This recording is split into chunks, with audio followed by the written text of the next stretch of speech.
हातले रक्षा गरौँ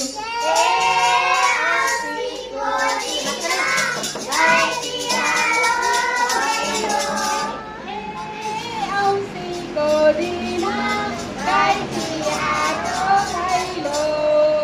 धन्यवाद। सानो नानी बाबुहरूले साह्रै राम्रो आशिष दिनुभयो।